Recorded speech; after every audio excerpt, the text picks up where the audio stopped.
and welcome to Round Robin. I'm your host, Robin McCormick with the City of Hampton, and today we're going to take an in-depth look at a program in our community that serves our youth in terms of prevention and in terms of preventing by developing them into positive models and helping them with their lives. My guest is Kathy Johnson from Alternatives. Welcome. Hi, Robin. Thank you. Now, I hear about your organization doing all kinds of really different things. It's not like a narrow focus. Right. Tell us what you do.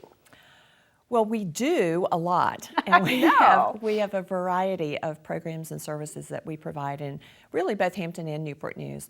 But I would say our singular focus is on the social and emotional health of children. We serve about 5,000 children every year in our communities, and we do that in a variety of ways, but we really are aimed, no matter what the program type is, to help children to identify their feelings, to manage their feelings, to know what their unique strengths and gifts are, as well as to learn how to get along with other people. Because we know that if you have those good, solid social and emotional abilities, then that plays into your academic success, it plays into your ability to work and to be productive. And what we want is for every young person to live out to their inherent potential, because we believe that all children are uniquely gifted to make this world a better place and to live to their highest. So that's what we're about. Now, this is very squishy and emotional and kind of feel-good stuff. It's a little bit kumbaya stuff. I know, it's a little bit hard to measure. Is there resistance to funding programs like this? Because it is, it's not your ABCs exactly. Well, and the field of youth development itself has done a pretty good job of beginning to say, okay, what are those more measurable outcomes? Mm-hmm. So an example I'll give you is our early childhood program. We work with about 30 early childhood programs. We train the teachers, we provide technical assistance, and they implement a program called Owls Pals. Let me just okay, so early childhood, are we talking preschool? Preschool. So church preschools, Yes. 4-year-old Yes. public schools? Okay, Mm-hmm. Just wanted to check. Yep, early childhood, 3-year-olds to about 6-year-olds. So that's kindergarten and all those things that you mentioned. And so it's a program that goes all year long. It's puppets, it's music, it's all that kumbaya stuff that feels good. But what we also know is that at the beginning of the school year, we can do a pre-test or pre-assessment of those children. And consistently across the board, about 15% of children that are 3 to 4-year-olds are already exhibiting antisocial behavior, hitting, screaming, not being able to manage their feelings, having tantrums. And that's high-risk behavior for future antisocial behavior. Gotcha. And then what we know is that by the end of the year, if they've been through Owls Pals, that 15% has been reduced to 3%. So that's a real hardcore outcome to say, yes, you really changed behavior, you changed attitude, you changed the ability of those children to be able to manage their feelings and get along well with others. Right, so that means they're able to learn in a classroom. Yes. when they get there, and the kids around them are able to learn in Right. the classroom. And it carries forward. We also do after-school programming in the elementary school in partnership with Hampton City Schools. And in one of the after-school programs, they were doing, again, we have another kind of puppet show about helping children to understand children with disabilities. And it was about bullying. And the question that our staff asked the children were, well, what do you do when you're bullying or being bullied? And one of the little girls said, well, I get angry, but when I get angry, I go to Owl's Place. Well, she was in 2nd grade. Well, Owl's Place is a technique for calming down that is taught in Owl's Pals when she was 3 and 4 years old. So it stays with them because it's an intentional kind of process to develop pro-social skills. And in our day and age, especially if you reinforce it at different Yes. points, then it really helps to stay with them. And that's why our focus is really pre-K all the way to high school, because it's not like you can just do one 12-week curriculum and call it a day. Right, right. It's a life skill that you develop your entire life, and even adults continue to develop it. Maybe Congress could develop it. Really, we could all use that, couldn't we? Right. So, okay, those are some examples of how you work with younger kids. How do you work with older kids? Well, we have middle school children that we work with, and one of our middle school programs is currently at Andrews Middle School. It's an after-school program, again, in partnership with 21st Century Programs with Hampton City Schools. And that's a 4-day-a-week program where our staff and our national service members through AmeriCorps they come together with school teachers and they provide tutoring and after-school enrichment, summer learning, career exploration, all of those things that allow a child to really make application to what they're learning during the school day. And we're a real believer that education happens everywhere, and it happens both in school and out of school. And just like we are intentional about building pro-social skills, we're also very intentional about helping a child to explore the opportunities that they can have throughout the community to learn about themselves, what they're uniquely gifted to do, what they're interested in, what their passion is, because that plays into now what do you take in high school and what career academy are you a part of? Well, and I think too, middle school, it's a tough year. I mean, if almost anybody looks back on their childhood, you think, boy, those were the years I wouldn't want to do over. I could get through anything again but those. I mean, they're hard years anyway. Right. But it's also this transition to where if your parents work, you're in aftercare or some sort of program when you're in elementary school. And in high school, you've got all these extracurricular activities and sports and arts and things you can do. Right. And middle school's nothing, you know? But we're changing that. You know, we need more programs there. It comes up a lot at school priorities workshops every year and at people's expectations of what teachers can teach in terms of social behavior and being better citizens and civic engagement and things. It's not realistic that that can happen in the classroom as we are now structured in finance. They've got too much on their plate. That's right. So how do we as a society begin to do that with our kids? And You've got part of the answer. And we do have part of the answer, and because we're so passionately believe in it, and it is so important for the future development of children, that Alternatives is providing a real leadership role with the state through the Virginia Partnership for Out of School Time. And this is an initiative that's at the national level as well as in the state of Virginia to really say, how do we create more high quality programs within after school and out of school time and summer learning?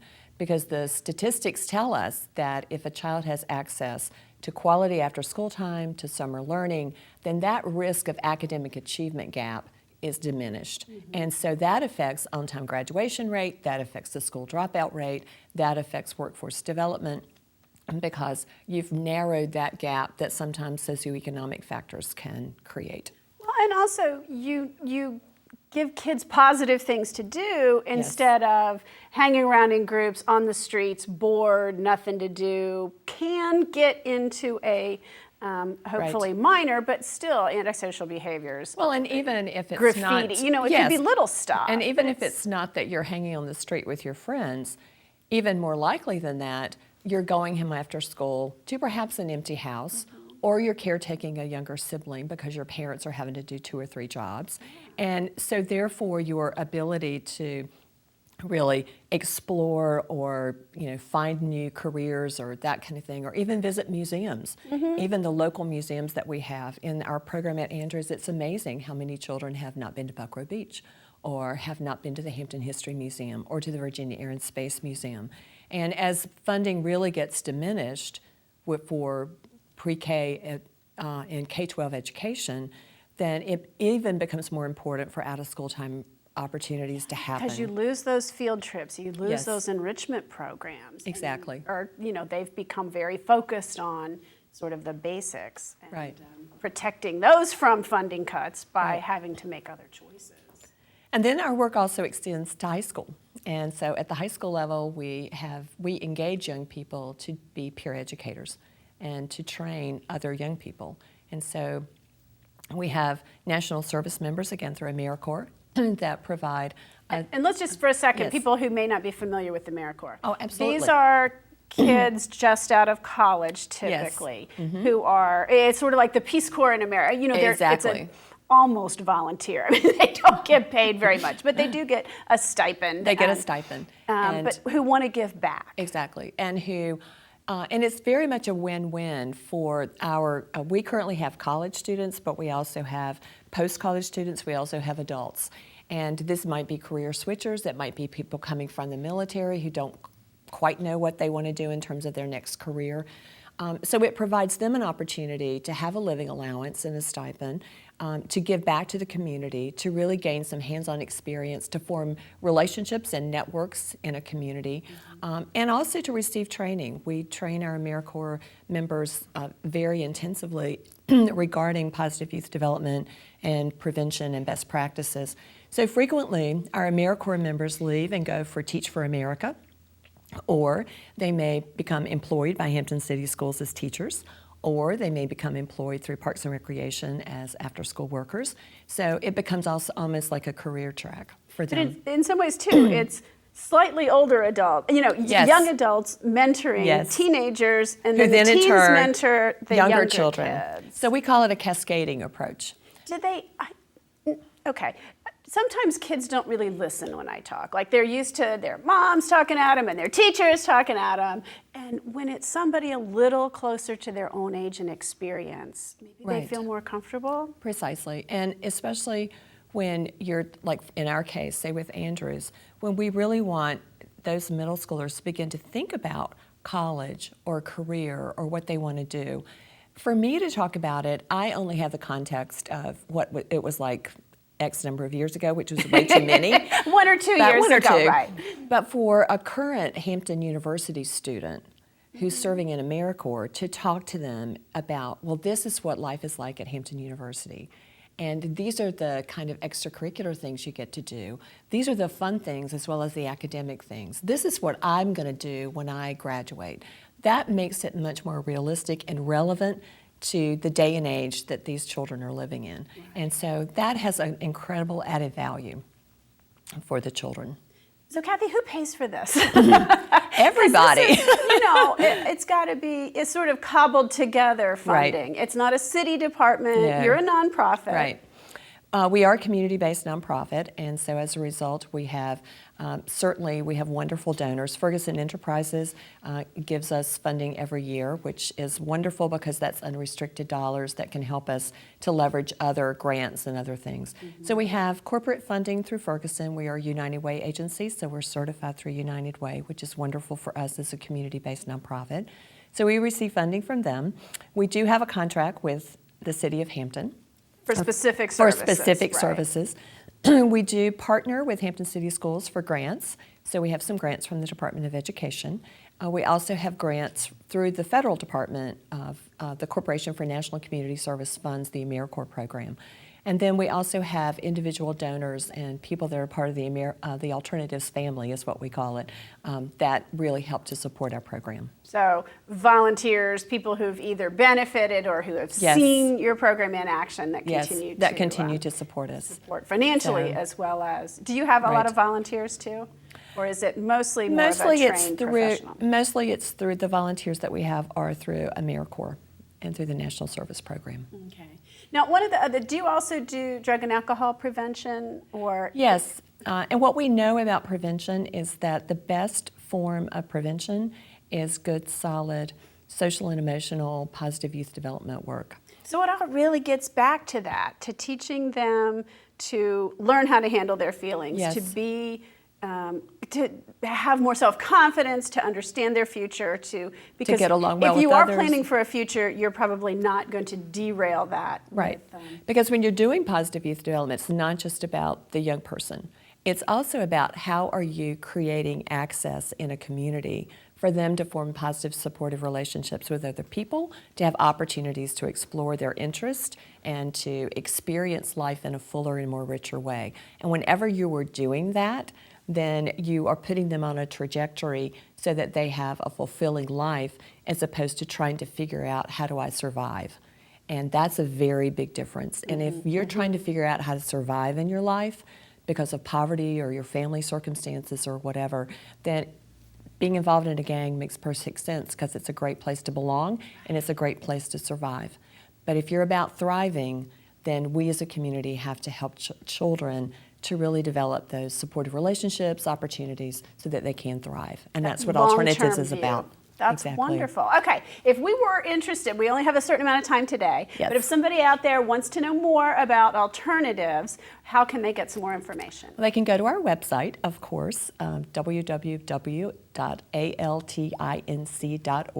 Alt Inc., okay. Yes, Alt Inc. You can always come to our offices and just drop in. You're at Fort Monroe We're now. at Fort Monroe, and we're very thankful to have a new place. We call it our new digs at Fort Monroe. It's been a wonderful change for us. And they can give us a call, and we would love to have them become part of our alternatives family too. And you would love, I'm sure, for them to designate alternatives in their United Absolutely, Way giving. And I'll put a plug in for Give Local 757 is coming up with the Peninsula Community Foundation. Alternatives is part of that, and so visit us on Facebook as well. And we also have Twitter, so if you're into social media, you can find us as well. Okay, thank you so much for coming by today, Kathy. It was great. Thank you so much. And thank you for listening. I think maybe you've learned something about programs that we have for youth. They don't always make the headlines. They're consistent and carry throughout development to help grow our kids into positive adults. Thanks for watching.